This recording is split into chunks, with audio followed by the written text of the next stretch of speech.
ও মাই god, আপনি আমার হাত ছাড়েন, আমার হাত ছাড়েন ভাইয়া। না না না, আজকে মুখ দেখা যাবে না, হলে আমি হাত আড়বো না। আমি তো বলছি ফার্স্ট মিট, আমি আজকে আপনার সঙ্গে আপনাকে মুখ দেখাবো না, আমি তো বলছি।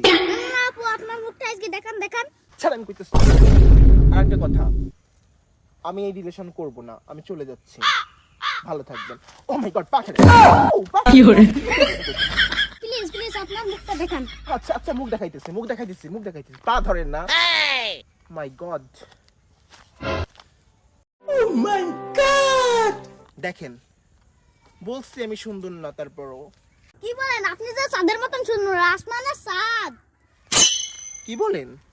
আমি চাঁদের মতো সুন্দর? আসমানের চাঁদ? আপু আপনি এত সুন্দর কেন? নাইট ক্রিম মাখি তো, এই জন্য মনে হয়। আমার অনেক ভাগ্য গো। শোনেন, আপনার অনেক ভাগ্য যে আপনি চাঁদের মতো মেয়েকে পেয়েছেন। পিরিয়ড ফিল করেন, এর জন্য গর্ববোধ করেন, ওকে? যে আসমানের চাঁদ আপনি পেয়েছেন, আপনার সঙ্গে রিলেশন করেছি। বাই দা ওয়ে, আমারও আপনাকে ভালো লাগছে। আমার খুব লজ্জা করতেছে, আমি আসতেছি, ফোন দিয়েন, পরে কথা হবে। আমি এই জন্যই মুখ দেখাইতে চাইনি।